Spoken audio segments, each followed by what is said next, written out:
Oh, can you feel it? The anticipation building at Molson Stadium in downtown Montreal for the Tiger-Cats and Alouettes. This is the Tiger-Cats pregame presented by Journey Rewards on the Ticats Audio Network. Hey, Ticats fans, it is time to ride on our strength. From now until October 13th, purchase 4 eligible Hercules passenger or light truck tires to receive a $100 Ticats rewards card and be entered to win our road trip sweepstakes.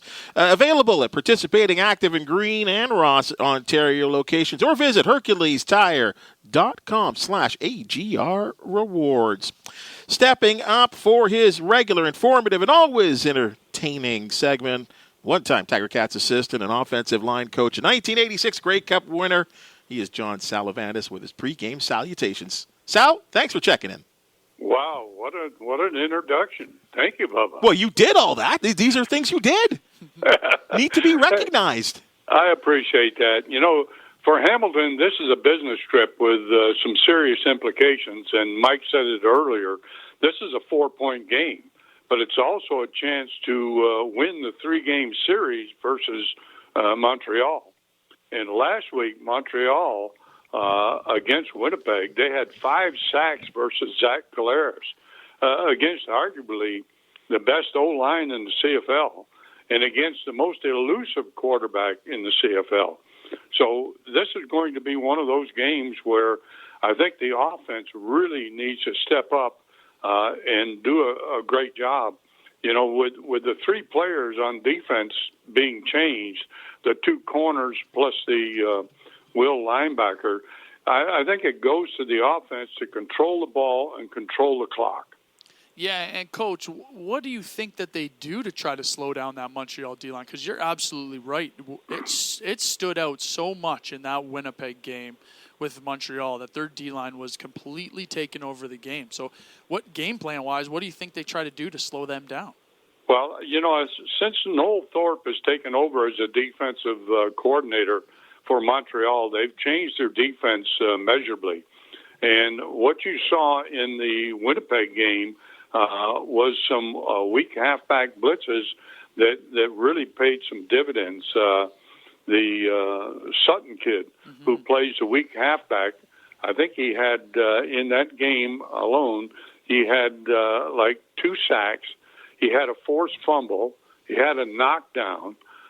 You know, it's going to be one of those things where you've got to be alert for all your hot reads to that weak side of the field if they continue to bring that. The other thing that Thorpe did, the D coordinator, was he moved the Moore kid from inside to outside. He put him at defensive end, and Moore responded favorably with 2 sacks. So to me, you know, I think this game comes down to what you do on first down and good first down production. The Cats average 6.3 on first down, so they've got that one locked up in pretty good shape. It's second down conversions where they're only 41% that's going to make the difference, I think, to keep those chains moving. Let's keep talking about this offense here for the Tiger-Cats. And for the 4th consecutive game, it's Fontana at center, Ravenberg and Woodsmansey at the guards, along with Vorknall and Kelly at tackles. And now, they've allowed just 3 sacks in those 4 games. We were really concerned about that O-line in the early season. Are you impressed, Coach? Very impressed. And you know, you no longer need a program to know who's playing in the O-line. and that's the important thing. You know, those guys have cemented their positions, and they're playing extremely well together. The one thing that I think showed up in the last game, and it was with Earlington's touchdown, the great blocking they had on that particular play. So to me, you know, with that kind of line play between Jackson and Earlington, those 2 guys need about 20 touches in this ball game to make things work well for Schultz and the offensive scheme. Yeah, and Coach, Bubba and I were just talking about this. With Dane dressing as the 3rd-string quarterback, do you think that, you know, does he come in at all? Is it a hoax at this point that they have him on the roster? Or is this, we might end up seeing Dane even if he's, you know, a little bit banged up?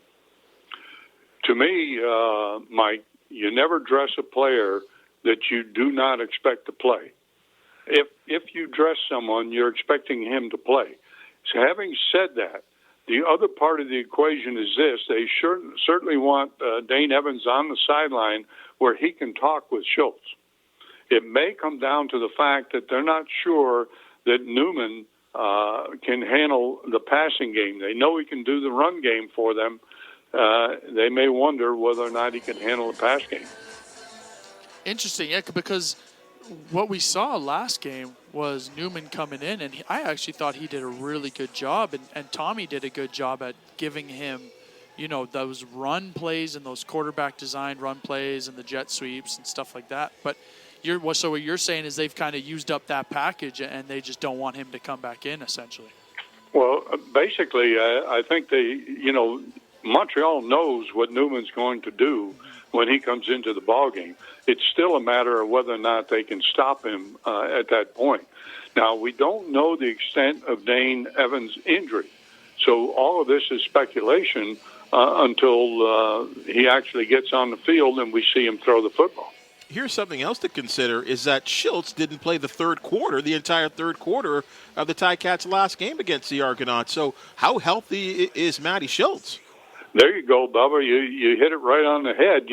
He came out at the beginning of the second half, went to the sideline, and the doctors and medical staff talked with him, and they went back in the locker room and didn't come back out until late in that third quarter to begin play again in the fourth. So we don't know what's happened to Schultz, and of course that's going to be a guarded secret. You don't want the enemy to know, how hurt or unhurt he might be.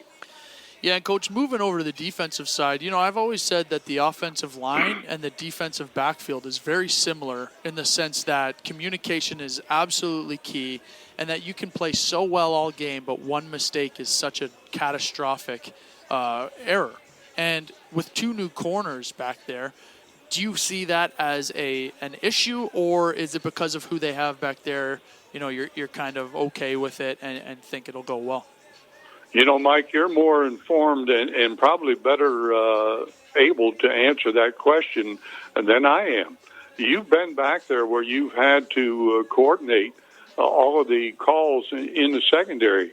It's important that those guys play as a unit, as you're well saying. But because Lawrence and Brooks have played together before, I think that side seems to be okay. When you look at Darby, Darby is an athlete. So you're basically saying we're going to play a good athlete in Deontay Evans' spot and hope everything works out. Wilson showed that he can play that will linebacker. He doesn't have the experience of Simone Lawrence, but certainly has the speed and quickness to play that spot. It appears to me that they are dressing 9 guys up front on that defensive line, Coach. And I'll tell you, who's really impressing me, and that's Mika Johnson. They brought him in, and I thought I was like, boy, this guy's off to a real slow start this season. And I know he's an older body, but he is really getting a good push up the middle along with Dylan Wynn. Yeah, Dylan Wynn, the old chopping wood guy, he's got Johnson playing better. He's not afraid to get in Johnson's ear and tell him, even as a veteran player, we need you in there. And, of course, you can't forget about the rotation they get with Laurent being able to come in. Now, Mason Bennett is in a backup position to Carney on that one side and Hauser on the other side. That's a pretty good defensive line right now. And as you say, the pressure in the middle, especially against a quarterback like Harris, will be very key to this pass rush. They need desperately to get the push right in his face and force him to move right or left. Yeah, and with this Montreal offense, moving over to that, is there really anything that makes you nervous about this Montreal offense, or is that just kind of one of those things where, well, we know that they're not doing so well and they're struggling, and we just kind of keep them that way? Well, in that game against Winnipeg, I thought Harris managed the game very well. He was like 18 of 27, 213 yards. He had no TDs, but he also had no interceptions. And he was only sacked once. So, and that's against what, again, we would regard as probably the premier defensive line in the CFL. So it goes back to maybe the quarterback on the sideline making the play calls. He might want to push that ball deep against this new secondary and see what he can get. His pregame salutations are a staple of this program, and as always, we appreciate your insight and time, Coach Sal. Thanks for joining us. You're more than welcome, Bubba. Mike, we'll talk to you soon.